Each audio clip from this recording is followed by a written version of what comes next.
Jeff, let's thank the people that make the Aloha Press happen, especially the Aloha Press Classic coming up in October at Edgewood Tahoe. We reached out to the community who are willing to help us out so we can help out the community, the Amador and Argonaut boy and girl golf teams. Jeff, who do we got as sponsors, buddy? I thought you were going to go with the Boys and Girls Club again of Amador. No. But you caught yourself. I did. I sure did. Hey, our sponsor list is growing. We're at 10 sponsors right now for this tournament. We can't thank them enough. First off, Bo Gilman and Maddox Vukovic Insurance, Aloha Growing Young, Amador Sons, new sponsor Colton Merriman, personal trainer out here in Sacramento and Amador, Motivate Personal Fitness Studio, Dominic Vicari, Wade's Farm, our good buddy Wade out there growing vegetables, home delivery, you can't beat that, nurserybuilders.com, Edwards and Associates, Creations Inc., our boy Dylan, he's got a lot of work ahead of him getting all of our products ready for the tournament. He's going to be working his ass off. And then, like I say every week, my favorite one of all, Daily Romance Stories. I mean, it's one of the best. It's one of the unique sponsors that they were in early, and we didn't really know what direction they were going to go in, but they might be providing some some late night storytelling, Friday night before the golf tournament. You never know. Daily Romance Stories is very mysterious. There's a lot of questions, coming in. There's a lot of rumors going around about what that might have and what it might present to the public. So I look forward to it. Hey, but they're still sticking strong, supporting the Aloha Press Classic. They sure are. Wearing all black. Aloha! Here with JC and Jeff. Ain't no time for school today. Hitting bombs. Hey, watch this punch cut lob wedge. Replace your Marshalls with Cart Girls. They're better looking. They're serving drinks. Got to hit bombs off the tee. Phil talking about a guy taking a shit in the cut. Mahalo! All right, ladies and gentlemen, welcome to the Aloha Press Podcast and YouTube show. This is episode 1 of 3 this week. Hopefully you guys enjoyed last week's content. I know all 9 viewers did. Jeff is my co-host. I'm JC. How we doing today, buddy? Is everything going good? Not really. Like I was saying before, we had some technical difficulties earlier. I'm excited to get on and talk golf. Forget about the real world for a little bit. California is falling apart. Power is going out. Cell phone service is gone. The state is on fire. It looks like when you put a bonfire out and it's just smoke everywhere. That's what it looks like as soon as you wake up and when you go to bed. It's terrible. So let's talk golf. It looked beautiful out in Atlanta this week. It was absolutely beautiful. It was like a cool 85 degrees, no humidity, a light breeze in the air. Got to play some golf, got to watch some golf, got to barbecue, got to enjoy the lake, got to enjoy the FedEx Cup. With that being said, Jeff, let's get to the FedEx Cup. I mean, we've waited all year long. I mean, it's something that you see on your screen. We're constantly reminded of this FedEx Cup that we keep talking about, the best guys in the world coming down the stretch at East Lake, and it was finally here, and it's finally over with. Your quick takeaway on East Lake. Well, I think what we expected to happen happened. Nobody's going to overtake the number 1 player in the world who's playing better than he has all year with a 2-stroke lead and more on other guys. It happened. We didn't make those picks because we wanted to try to pick somebody that wasn't already in the lead. But, the predictable happened. That's kind of what we all expected. It was. And the thing that cracked me up the most is there was a gross and a net, champion this week. I mean, there was only one trophy. And, DJ was crowned, the FedEx Cup champion. But, when it comes to Golf World Rankings, Xander Schauffele, it was actually your true winner. He was the guy who beat the 29 other dudes who had made it to East Lake. I mean, he went out and shot 18 under. DJ only shot 11 under. And then, your boy, Mr. 59, Scheffler, ended up getting second place. But, I think he ended up 5th on the FedEx Cup, which was kind of weird. It's just weird. It's just odd. It's the second year of them doing this format. What did you think about the actual format itself? So I really don't like it, dude. They're professional golfers. They need to play straight up. This isn't fucking the Skins game of Castle Oaks where I'm giving you fucking 8 strokes, right? I think instead of doing this modified start in the last tournament, whoever's in first place after each week or something, cut them a check, give them some money for that, and then let them play straight up. I completely agree because it it lacked the excitement as the BMW did. I mean, the BMW actually was a golf tournament. It had the 70 best guys in the FedEx Cup. It had a really challenging golf course, and there was a bunch of guys who could contend, and it built up that drama during the week. The most drama we had was Rory McIlroy had a child, okay, and then DJ just held a lead the whole week. I mean, at no point in time did anyone actually overtake his lead at any point, and it was like it just lacked the bite. It lacked the excitement. It lacked everything that you thought a Super Bowl of the FedEx Cup would be. I mean, if there was an NBA playoff game on Monday, or if there was a NFL football game on Monday, you would not be watching the golf. And I'm assuming most people didn't even watch the final day just because it lacked the energy. It lacked the excitement. It just didn't show well. Yeah, I agree. It was not the tournament I was hoping to be. And I think maybe because in the back of my mind, and maybe most other people that did watch it, you're looking at it and you're like, okay, I see the scores they're presenting, but what's the real score? Like, well, they wouldn't even who's really winning? Right? Fucking pisses me off. I had the pleasure of going there. They had they had 2 leaderboards that I could see from over the fucking 12-foot fence. There was no actual like, oh, hey, Xander's actually leading the fucking golf tournament. No, it was this fucking storyline that DJ was going to come down and have this giant lead the whole time. And that doesn't make for great golf television, let alone standing there on the side of the fucking sidewalk, listening to the ice cream truck going off, while these guys tee off. It just wasn't what I thought it would be. And last year it was a new system, that these staggered starts, and the guys who were, started the week, were caught and taken down by Rory McIlroy. And it was a good event. And the one thing that I thought helped build the excitement last year, that the telecast did an absolute horrible job, or the PGA Tour just did not want them talking about, was the amount of money that these guys were actually paying for. I mean, they were playing for over $40 million, almost to $60 million for this crown of $15 million in that weird trophy. The one thing that they didn't mention all day was how much these putts were like actually worth. Like at one point in time, Webb Simpson was ranked 3rd in the FedEx Cup at the start of the week. And then he played like shit and cost himself like $3 million. And that wasn't even brought up on the telecast, which was really kind of shitty, man. Well, and so even on the last hole, right, when Xander Schauffele's coming down and he's playing for solo second with a birdie, right? That's what he's got to do to beat JT. Yes. And I in my mind, I'm like, dude, this putt's got to be worth a lot of money right now. Like, he's got to get up and down to be second solo. And, I mean, it turned out to only be a $500,000 difference, a $500,000 putt. Not as much as I thought, but still, like, let us know that. Like, this is the difference between $5 million solo or 4.5. So let me go through some of the shots, okay? On the 18th hole, Colin Morikawa's par putt on 18 was worth $300,000. It was 4 feet 10 inches. He made it. Xander Schauffele's birdie putt, $500,000. He missed it. It cost him $500,000. And then a couple other ones. Terrell Hatton, probably one of the most entertaining guys on the PGA Tour. I saw pretty much zero of him. He almost holed out from like the fairway, or he did hole out from the fairway. That's the only shot I saw. He had 2 putts on the 17 and 18. One was 6 feet, one was 5 inches. He made both of them, valued at $510,000.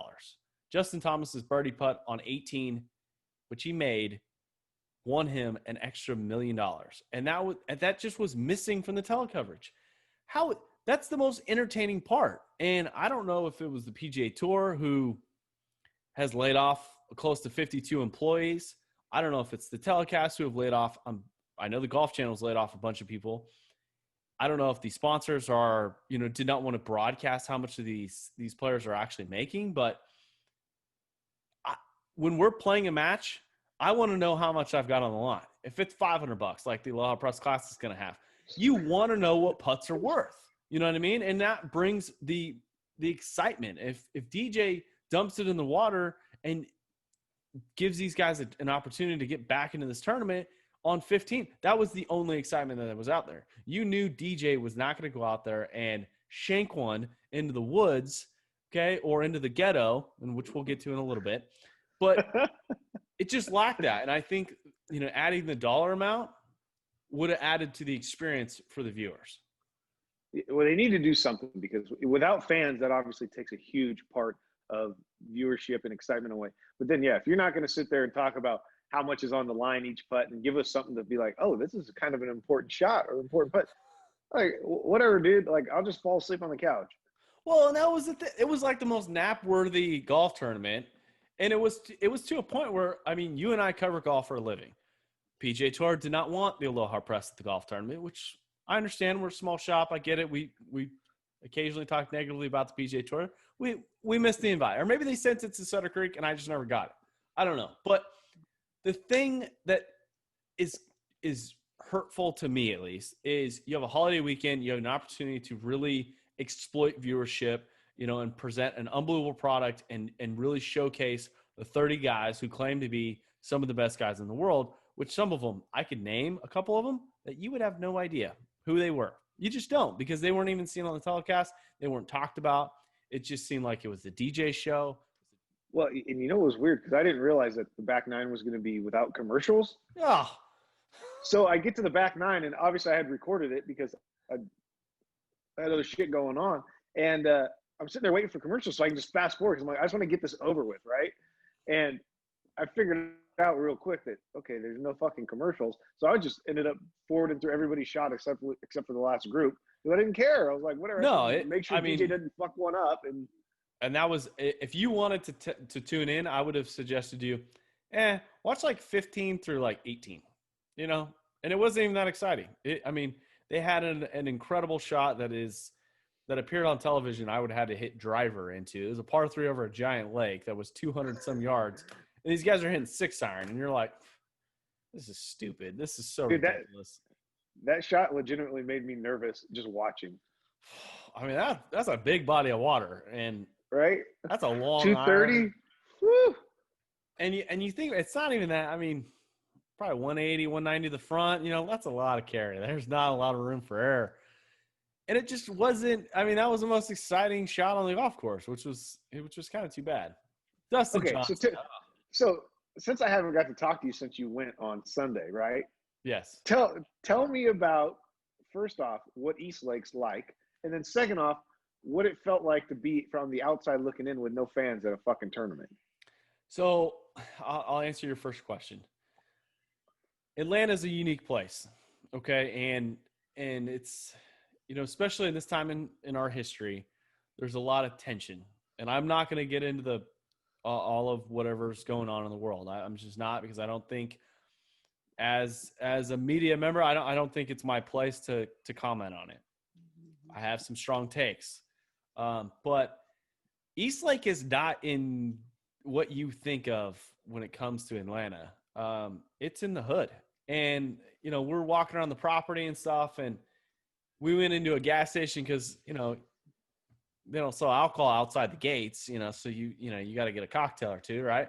I don't know if that's legal in Atlanta. I don't really give a shit. But we went in the gas station, I look at the partition, right? Everyone is installing these partitions, right? And if you live in middle class America, they're installing these things at gas stations, banks, restaurants, these plexiglass windows. No, this ain't fucking plexiglass. This ain't been installed for a long time. It was fucking 4-inch bulletproof glass. And you ain't getting bullets. Fucking COVID through that motherfucker, because it was the fucking hood. You know what I mean? So that was interesting. East Lake itself, would I move there? Absolutely. I think it was a cool community. It looked like it needed some reviving. It needed some help. And that kind of inspired me when you see guys get on the television cast and talk about how they're affecting their community, giving these giant donations. The PGA Doors does everything, so great for the community and helping out.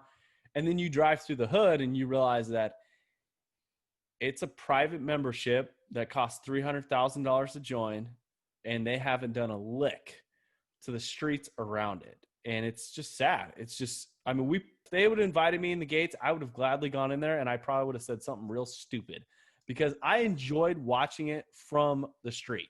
And that was the coolest part.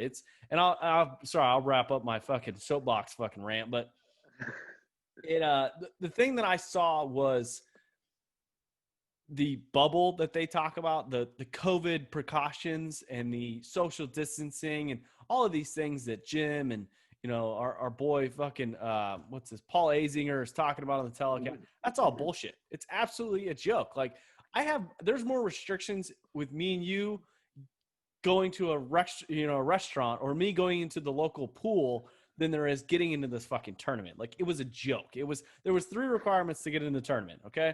You had to wear a mask when you could not socially distance yourself, and they would take your temperature, and that was it. And there was no fucking testing site. There was no van full of COVID tests and a lab there. Okay. Well, I'm glad you had fun. No, it was fun, but it wasn't fun. Like, the thing that people need to understand, watching it from outside the ropes is legitimately the best and worst thing I could ever see. They put up fences so that you don't see the negative side of the city, which is irritating. They put up fences where, like, we had to stand on, like, tree stumps and like from a distance just to get a view of the golf course. The cool thing was, though, so you walk up, and you get to see the number 1 tee, and guess what? I get to see my boy Patrick Reed, just getting ready to tee off. 2 things I noticed. 1, Patrick Reed, the television cast does not do well for that guy. It adds 30 pounds to that dude because he is not as big as I thought he was in the belly. He's a 5'10" dude. But he is he probably only weighs 185, 190. But on the telecast, he looks like he's about 230. He's a chunky fucker. The thing that I noticed the most was there's all these fans and loyal people out there watching golf, and it just lacked the energy. And people are yelling and screaming, but the PGA Tour players was walking out there, just you get a head nod, you get a half-ass fucking wave, and you realize that these PGA Tour players are they could not survive at East Lake. And I don't mean East Lake, the golf course. I'm saying let's go to the freaking Dippin' Dots and fucking go have a cocktail. And I don't think you'd survive. I think you'd fucking piss on your pants. Webb Simpson, really? You ain't going to the hood, bro. You just ain't. You just don't have it. I don't care how much cash you got. I don't care what kind of Bentley you're rolling up in, because that's what we saw. Well, I hope that in the end you got some new followers for us, some new listeners, and maybe a few new fans, I think so. It was awesome. We were interacting with the true fans, the people that were there. They drove all the way down there. They parked in the hood, and they're they got chairs and they got lunches, and they got their kids, and they got bikes, and it was just cool. And then, guys are getting up on the 12th tee, and kids are peering through the fence, and the cops are coming over don't touch the fucking fence. So I asked one of the cops, I'm who complained about these people looking to peeling the green fence back? He goes, it's not me, man. Listen, PGA Tour said they can't be pulling down the green fence. And I was just are you fucking kidding me? These people come out here and support your event, and you're going to fucking send the cops on them? What? They didn't do anything wrong. But it was funny. Some of the caddies chirped at us a little bit. We were chirping. We were, making some movement. I don't know if my 2-year-old is the best participant to bring to a golf tournament, because he was chirping guys. He was, screaming bird and fucking laughing at the ice cream truck that we kept driving by and playing the music. So that was cool. But so that was East Lake. All right. Well, hey, I'm glad you went, even though it seemed to be a little negative. I'm glad you went. It wasn't a negative for the Aloha Press. It was a negative for the PGA Tour. Hey, the FedEx Cup's over with. The season is ended. Part 1 of the YouTube show is ended. So sit back, relax. Right. Part 2 is coming up on Thursday. We're going to recap the California Classic, the Napa Safeway Open. If it's still there on Thursday, we'll see. And then we're going to touch on the LPGA, the AIG International. I think it's called the International. I can't remember. The LPGA Major Championship event happening also in California, out in the desert. And then we're going to get some picks, and then we'll move on to part 3. So, Jeff, thanks for joining me. Appreciate it. Have a great night, and we'll catch you later. All right, buddy. I'll be wearing the same thing when I come back. Don't worry. Hell yeah. Wearing all black. Aloha! Here with JC and Jeff. Ain't no time for school today. Hitting bombs. Hey, watch this punch cut lob wedge.